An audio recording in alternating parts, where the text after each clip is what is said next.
Hi everyone, G'day. and welcome to Parkside Live. Thanks for joining us. Grab a cuppa, get ready for a great chat. We gathered around this table this morning and had a really good conversation around trust being a movement, and so we're going to continue that tonight, and we hope that it encourages you. Yeah, I want to start off by just sharing. Recently, my work ute had some loss of power, and there's a particular hill near where we live, and I used to be able to drive up this hill even with a bit of a load in the back of the ute, and it would get to the top of the hill without any problems. However, lately, there's a turn at the bottom of the hill, Mount Ousley, for those of you who are around here, and the car was struggling to get around that first corner with any sort of speed. So I took it into my mechanic, and I had problems with the fuel line before. So I said, look, I think it's a fuel problem. And he took me for a drive in the car, and he said, I don't think it's a fuel problem. He said, I think you've got a problem with your exhaust. Part of the filters in your exhaust have collapsed. And he said, I think that's what's causing the problem. So what we'll do is we'll remove this part of your exhaust, replace it, and away we go. He and I disagreed, and he was asking me to spend money to resolve the problem. So I had to make a choice. Was I going to stick with my opinion, or was I going to trust what he was saying and listen to him and put my money where his mouth was? And so I just want to say thank you, Dave. You were right. It was a problem with the exhaust line. And I think trust is a currency of human interaction. Whether it's dealing with your mechanic like I was, whether it's a relationship like we have, whether it's in our workplace, how effective we are in any situation is determined by the level of trust that we have, our willingness to give someone else responsibility for an outcome, really. I don't know, have you ever had a moment of trust in your life? I can think of a couple, but when thinking about you and I mean, there's a lot of areas of trust, but I particularly remember before we were married, it turned out to be on the night that we got engaged, but I had to trust you because we went abseiling and rock climbing and jumping off waterfalls and all of that good stuff, which is very exciting. But I had to trust that Brett had me, that he knew how to tie knots so that I wasn't gonna fall off the rope and all that sort of stuff. So that was a big I had to trust you for. Yeah, it was. To be fair, we did work up to it. There was a little bit of development, which I guess is probably a pretty good example of trust. Because, like the week before, a couple of weeks before, we did those smaller ones leading up to we're going down all these waterfalls and the canyoning and all of that. But we're here. I can still trust him today. Yeah, well, that's a good thing. And in your life, as you're watching this, you may recall moments where you have had to make a decision about whether or not you're going to trust someone, where you're going to rely on someone, where you're going to give some responsibility to someone else for part of something that is ultimately your responsibility. It is a difficult thing. Now, when it comes to individually, scientists will actually talk about the placebo effect. This idea based on some medical trials that they will give some people a sugar pill and other people a pill containing pharmaceutical plan, and people who believe they're getting the real pharmaceuticals experience similar effects from a sugar pill. Now, they don't understand this fully.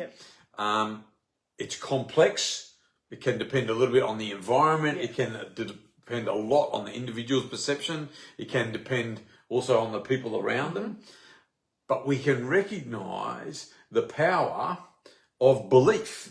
If you are an athlete, you may have been told to visualize, which is building your own ability so that when you come into a real competition and there are other people trying to outdo you, you know you can believe I can do this. Yep. That belief is strong enough. So that regardless of what you think, the perspective you hold on life, we can all acknowledge the power of belief. But what we want to do is we want to launch into a particular exploration of trust, a particular exploration even of the idea of faith. And we're going to draw some inspiration here from actually the first time this word is mentioned in the Bible. And so we're going to start here, and we're going to talk about a character by the name of Enoch. And so I'm reading to you from the book of Genesis in the Bible, and it's Genesis chapter 5. And it's a list of people, a list of, in this case, fathers and sons, and not even all their sons, just some of them. And we've read the list down, and it says that when Enoch was 65 years old, he became the father of Methuselah. After the birth of Methuselah, Enoch lived in close fellowship with God for another 300 years, and he had other sons and daughters. Enoch walked faithfully with God, and then one day he disappeared because God took him. Now, even as we look at that, hey Lydia, even as we look at that, it may raise some issues of belief, those ideas of ages, it's just a bit confronting.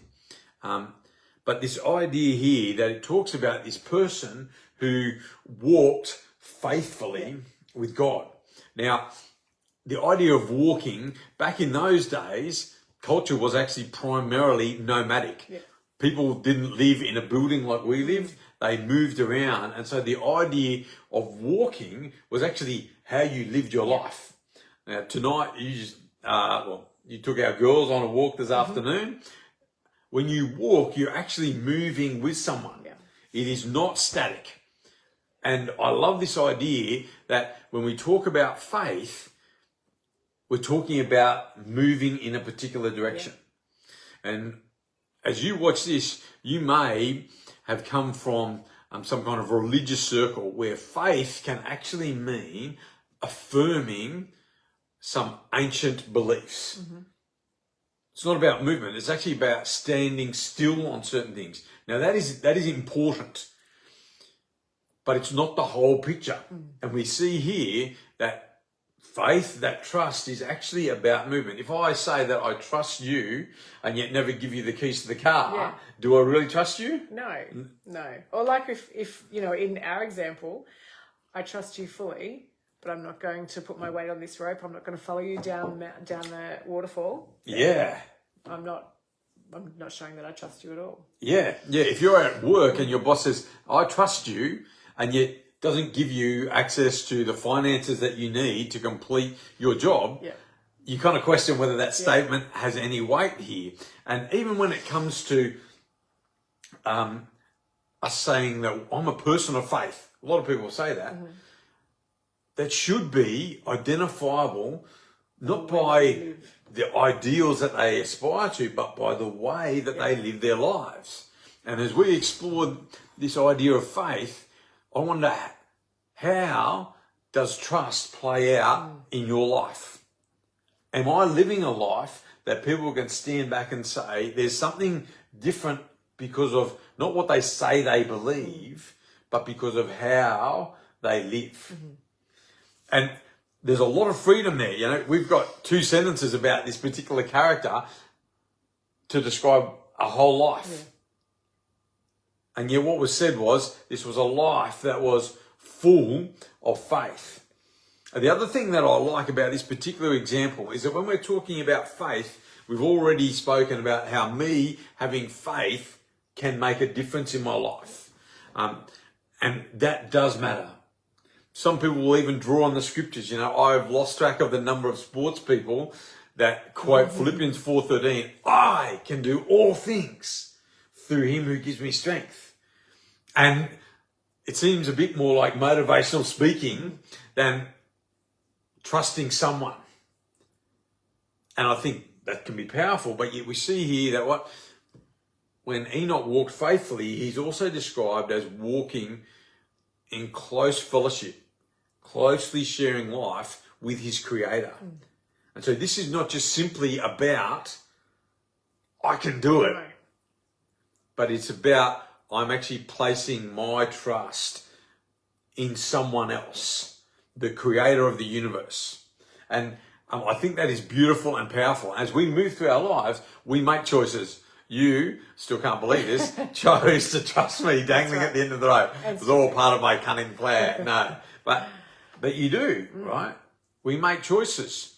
When you are crossing the road, you're making a choice. Do I trust that these drivers are actually going to stop or not? Sometimes when I'm at work, we need to lift sometimes heavy materials, and it's a team effort. And sometimes I think, I don't trust the person on the other end. And that plays out because eventually I just move away. Like I'd rather struggle with the extra weight than trust you because I don't think you can do it. As we move through our lives, we make choices about what we are going to depend on, who we are going to rely on. And sometimes we aspire, I'm going to put my trust in my ability to generate income. I'm going to put my trust in my retirement plan. And yet, what is it that you're trusting in right now? We're going to follow this story of Enoch. He's mentioned a couple of other times in the scriptures. We're just going to jump to one more. And again, if you're following this, the life of Enoch is described in one other place. And it gives us a little bit more information on this particular character, this person whose life was full of faith. So when we go over to another book, the book of Hebrews, and it says this, it says, here we go. It was by faith that Enoch was taken up to heaven without dying.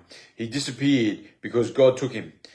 For before he was taken up, he was known as a person who pleased God.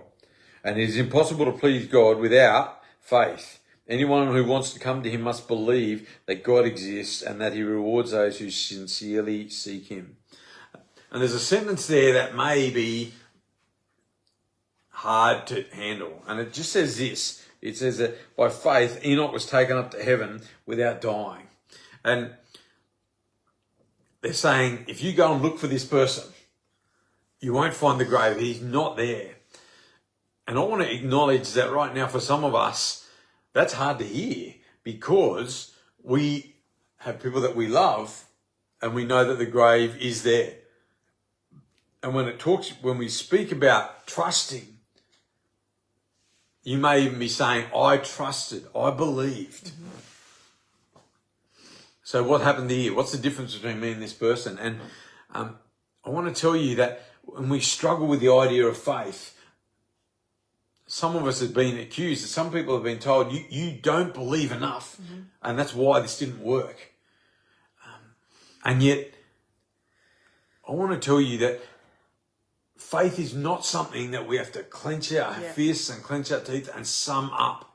Matter of fact, another writer in the Bible said it this way.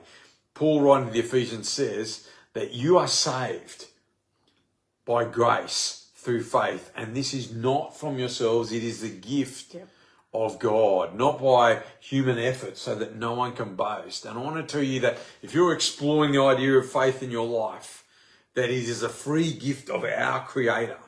If you are watching this right now, I can tell you, you are experiencing some kind of faith.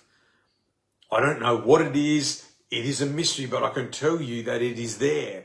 There's another story of a father who had a son who was literally out of control. This son would have fits and throw themselves into the fire. And this man approaches Jesus and says, Jesus, if you can help me. Mm-hmm. And Jesus says, if I can help you?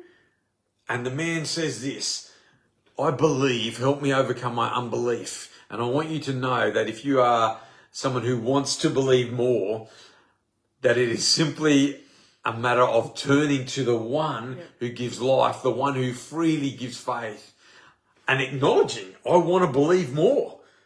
And you will find all you need. You know, there's an old saying that says, even if you have the smallest bit of faith, some people, I have heard the expression, small as a mustard seed, which is just a tiny little thing.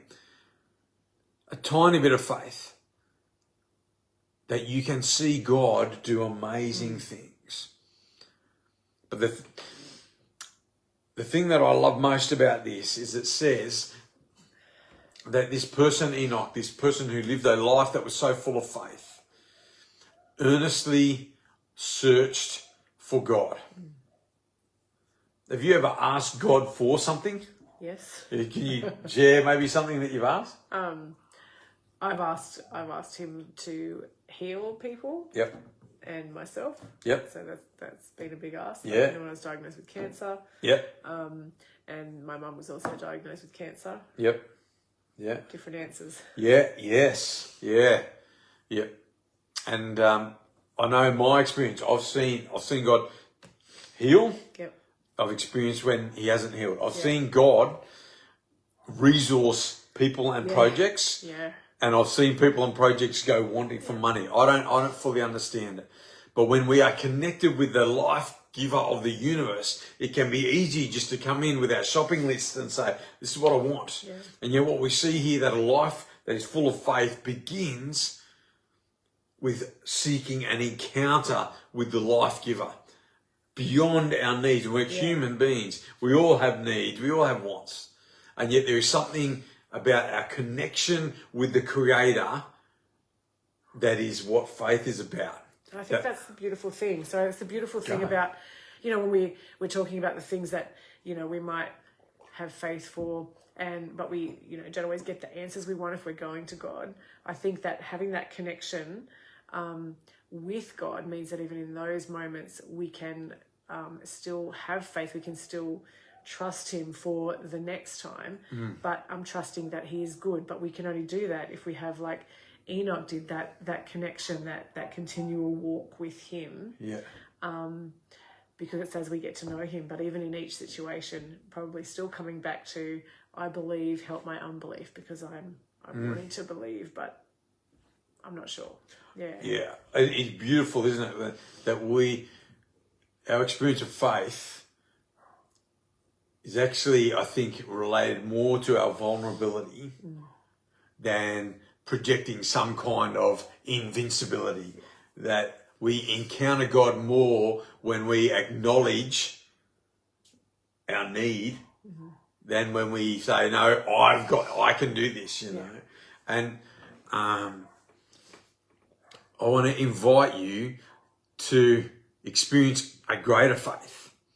We're in a community here, and we are seeking God because we want to see God do things beyond our ability. And if you want to